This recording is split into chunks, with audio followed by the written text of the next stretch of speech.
اور جو شخص اطاعت اور فرما برداری کرے اس کے ساتھ اچھا سلوک کیا جائے، اور جو سرکشی کرے، نافرمانی کرے یا جس کی حالت اس معاملہ میں مشتبہ ہو اس پر تشدد کیا جائے۔ خوب سمجھ لو کہ میں امیر المؤمنین کا تابع فرمان رہ کر ان کے احکام کو ضرور نافذ کروں گا۔ میں نیک چلن لوگوں کے لیے مہربان باپ، اطاعت کرنے والوں کے لیے حقیقی بھائی ہوں، اور میرا کوڑا اور میری تلوار صرف ان لوگوں کے لیے ہے جو میری اطاعت سے بغاوت کریں گے اور میرے احکام کی مخالفت کریں۔ اب آپ لوگ اپنی جانوں پر رحم کھائیں اور بغاوت سے باز آئیں۔ اس کے بعد شہر کے تمام عرفاء، نمائندوں اور لیڈروں کو خطاب کر کے حکم دیا کہ تمہارے شہر میں جتنے آدمی باہر کے پردیسی ٹھہرے ہوئے ہیں یا یزید کے مخالف ہیں، ان سب کی تفصیلات فوراً میرے پاس پہنچا دو۔ جو شخص ایسے لوگوں کی رپورٹ ہمیں دے دے گا وہ بری سمجھا جائے گا، اور جو نہ دے گا وہ اپنے پورے حلقہ اثر کا ضامن و ذمہ دار ہوگا کہ اس میں کوئی شخص بھی ہماری مخالفت نہ کرے گا، اور جو ایسا نہ کرے گا اس سے ہمارا ذمہ بری ہے، ہم اس کو قتل کر دیں گے۔ اور جس شخص کے حلقہ اثر میں خلیفہ وقت یزید کا کوئی مخالف پایا جائے گا اس کو اسی کے دروازے پر سولی پر چڑھا دیا جائے گا اور اس کا حق نمائندگی سلب کر لیا جائے گا۔ ادھر مسلم بن عقیل جو مختار ابن ابی عبید کے گھر میں مقیم تھے اور امام حسین کے لیے بیعت خلافت لے رہے تھے، ان کو جب ابن زیاد کی اس تقریر کا علم ہوا تو یہ خطرہ ہوا کہ اب ان کی مخبری کر دی جائے گی، اس لیے مختار کا گھر چھوڑ کر ہانی ابن عروہ مرادی کے گھر مکان پر گئے۔ دروازہ پر پہنچ کر ہانی ابن عروہ کو بلایا، وہ باہر آئے اور مسلم بن عقیل کو اپنے دروازہ پر دیکھ کر پریشان ہو گئے۔ مسلم نے کہا میں تمہارے پاس پناہ لینے کے لیے آیا ہوں۔ ہانی ابن عروہ نے جواب دیا کہ آپ مجھ پر بڑی مصیبت ڈال رہے ہیں، اور اگر آپ میرے گھر کے اندر نہ آ گئے ہوتے تو میں یہی پسند کرتا کہ آپ لوٹ جائیں، مگر اب آپ داخل ہو چکے ہیں، میں اپنی ذمہ داری محسوس کرتا ہوں، اچھا آ جائیے۔ مسلم ان کے مکان میں روپوش ہو گئے۔ کوفہ کے مسلمان ان کی خدمت میں خفیہ آتے جاتے رہے۔ ادھر ابن زیاد نے اپنے ایک خاص دوست کو بلا کر 3000 درہم دیے اور اس کام پر مامور کیا کہ مسلم بن عقیل کا پتہ لگائے۔ یہ شخص مسجد میں مسلم بن اوسجہ اسدی کے پاس پہنچا، جن کے متعلق کچھ لوگوں سے سنا تھا کہ وہ مسلم بن عقیل کے رازدار ہیں۔ وہ جب نماز سے فارغ ہوئے تو اس شخص نے علیحدہ لے جا کر ان سے کہا کہ میں شام کا باشندہ ہوں، اللہ تعالی نے مجھ پر انعام فرمایا کہ مجھے اہل بیت نبی کریم صلی اللہ علیہ وآلہ وسلم کی محبت عطا فرمائی۔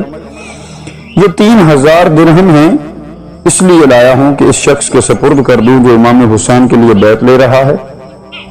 مجھے لوگوں سے یہ پتا چلا ہے کہ آپ کو اس شخص کا علم ہے، اس لیے یہ روپیہ آپ مجھ سے لے لیں اور مجھے وہاں پہنچا دیں تاکہ میں بھی ان کے ہاتھ پر بیعت کر لوں، اور اگر آپ چاہیں تو مجھ سے آپ ہی ان کے لیے بیعت لے لیجئے۔ مسلم بن اوسجہ نے کہا کہ مجھے آپ کی ملاقات سے خوشی ہوئی، آپ کی مراد انشاءاللہ پوری ہوگی اور شاید اللہ تعالیٰ آپ کے ذریعے اہل بیت اطہار کی مدد فرمائے، مگر مجھے اس سے بڑا خطرہ ہو گیا کہ لوگوں میں میرا نام ابھی سے مشہور ہو گیا۔ بہرحال مسلم بن اوسجہ نے اس شخص سے حلف اور عہد لیا کہ راز فاش نہ کرے گا۔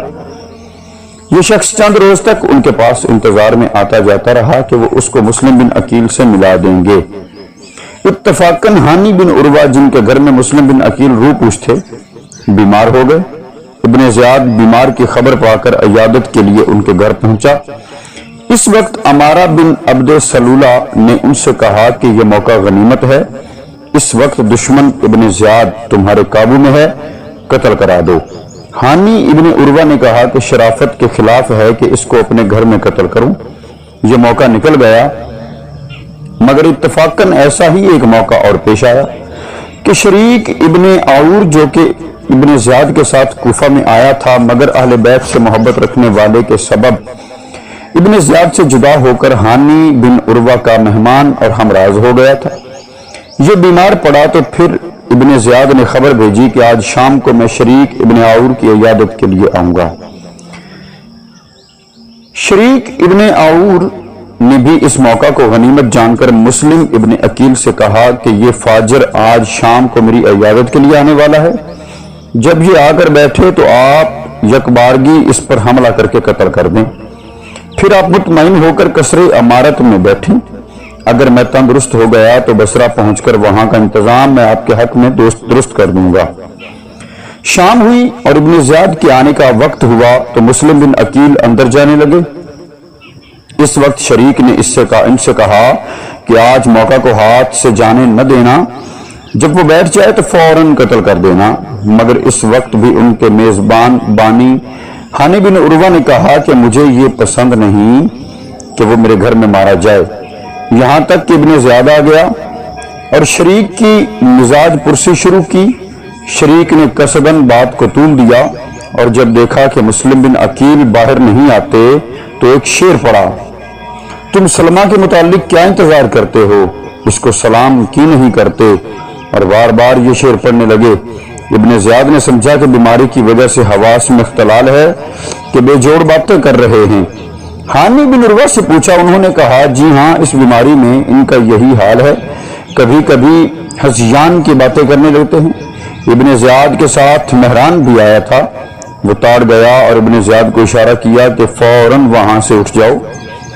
اس کے جانے کے بعد مسلم بن عقیل باہر آئے تو شریک نے پوچھا کہ آپ نے یہ موقع کیوں گنوا دیا، اس شخص کے قتل کے لیے آپ کے لیے کیا معنی تھا؟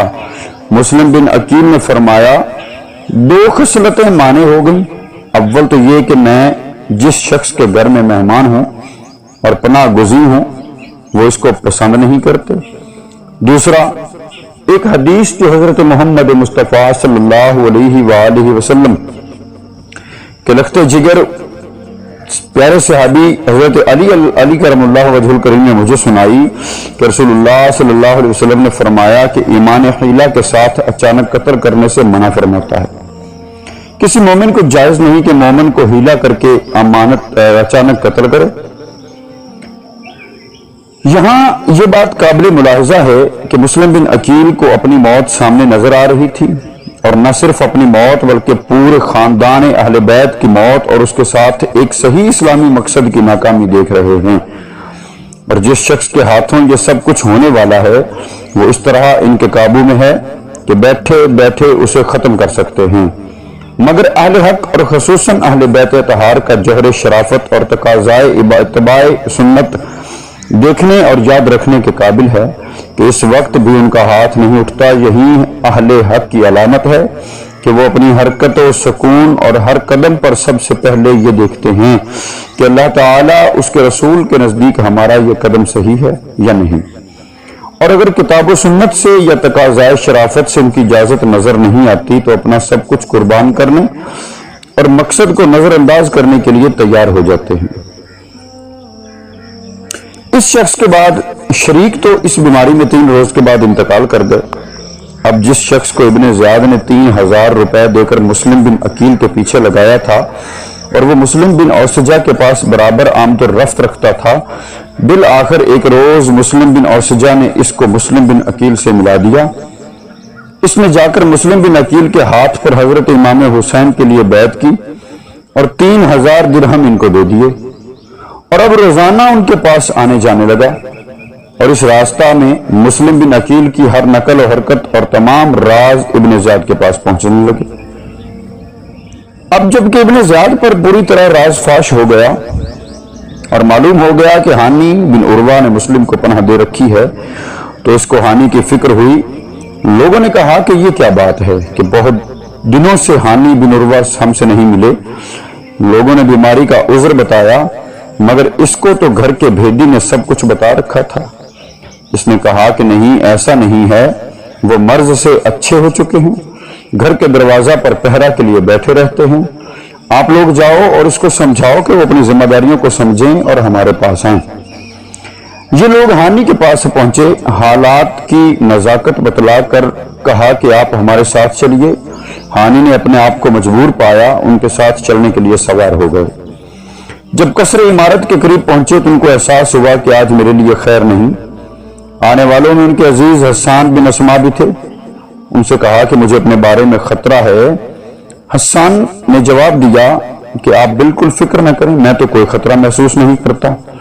وجہ یہ تھی کہ حسان ان واقعات سے بالکل بے خبر تھے۔